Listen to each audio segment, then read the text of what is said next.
3 రోజులు boot camp వచ్చింది. 3 రోజులు బూట్ క్యాంప్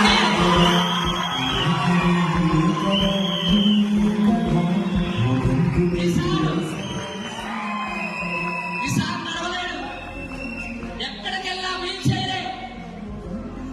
400 కిలోమీటర్ల నుంచి వచ్చిండు.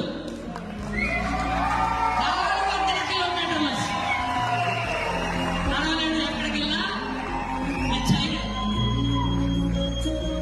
అరే నీకు దేవుడు చక్కగా 2 కాళ్ళు ఇచ్చిండు, 2 చేతులు ఇచ్చిండు, 2 కళ్ళు ఇచ్చిండు, అన్ని పర్ఫెక్ట్ గా ఉండి కూడా మీటింగ్కి రావాలంటే సాగు కారణాలు.